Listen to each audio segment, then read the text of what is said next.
Vážený pán riaditeľ, pani zástupkyňa, vážený pedagogický zbor, ctení nepedagogickí zamestnanci, milí spolužiaci. Dnešný deň je žiaľ tým posledným na tejto škole až pre 92 z nás.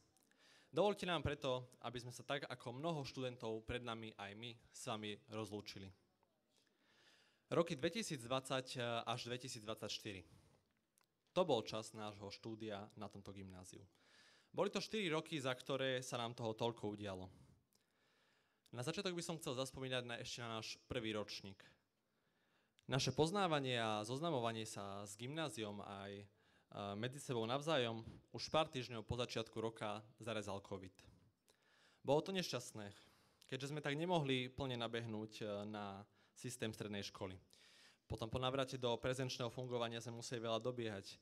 A tým nemyslím len, čo sa týka učenia sa, ale hlavne budovanie nášho triedneho kolektívu. Dnes, ako tu stojím, už môžem s radosťou a vďačnosťou povedať, že sa nám to podarilo. Chcel by som teraz využiť tento moment, aby som za celú našu triedu 4A poďakoval všetkým učiteľom tejto školy. Práca každého z vás umožnila naše štúdium a náš osobný rozvoj. Vaša trpezlivosť, múdrosť a podpora na hodinách, ale aj mimo nich, boli pre nás neoceniteľné. A mnohí ste sa stali inšpiráciou pre naše ďalšie životné cesty. Ďakujeme predovšetkým našej pani triednej učiteľke Božkovej, ktorá sa o nás 4 roky starala a vždy sme sa na ňu mohli spoľahnúť. Zároveň chceme poďakovať aj vedeniu školy za to, že ste nám vytvárali podmienky pre štúdium a že ste sa pri vedení snažili prihľadať aj na záujmy nás, študentov. Ďalej ďakujeme aj nepedagogickým zamestnancom, bez ktorých by naše gymnázium taktiež nemohlo fungovať. Špeciálne sa chceme poďakovať pani tajomničke Šebákovej za jej v dnešnej dobe tak výnimočnú ochotu pomôcť kedykoľvek a s čímkoľvek. Na záver by sme sa radi poďakovali aj našim rodičom a rodinám za ich podporu a lásku. Boli to totiž práve oni, ktorí nás svojou výchovou priviedli až sem na gymnázium, za čo sme im nesmierne vďační. Zároveň mi dovolte ešte za seba poďakovať aj mojim spolužiakom za to, akým dobrým kolektívom sme boli. Dokázali sme spolu fungovať takmer bez konfliktu a prežili sme spolu veľa krásnych chvíľ, na ktoré dúfam nikdy nezabudneme. A aj keď sa naše cesty po dnešku pravdepodobne rozídu, som si istý, že naše spomienky a vytvorené väzby nás budú spájať navždy. Všetkým želám, nech je náš budúci život plný úspechov a radosti.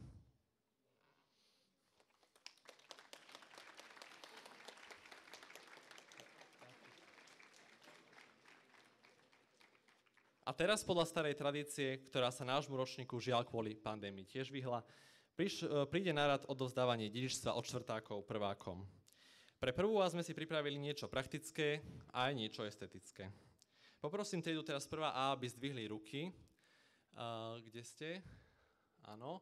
A moji spolužiaci vám odovzdajú olejovú maľbu od známeho umelca Vincenta van Gogha s názvom Zelené žito, ktorá bude odnes krásnou ozdobou na stene vo vašej triede. Ďalej prvej A venujeme aj našu korkovú nástenku a vankušik na stužky, ktoré určite využijete na vašej stužkovej slávnosti. No.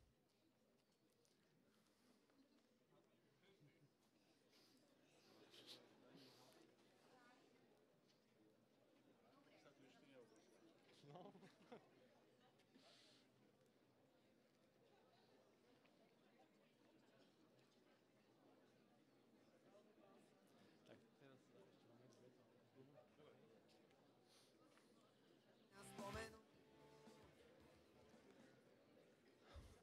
A už úplne na záver našej rozlúčky nám dovolte sa s vami rozlúčiť našou záverečnou pesničkou. Po čase okno otvorím a všetky fotky vyhodím a izbu vyvetrám. Roky si čiarou oddelím a hračky najskôr zabalím do krabice od videa. Spomienky skúsim zabudnúť, nech dvere môžem zabuchnúť a skúšať ďalej ísť. Tie listy už nedopíšem, veď zostali tu navyše a nemajú kam prísť. A už je to tu, koľko sme sa jej báli,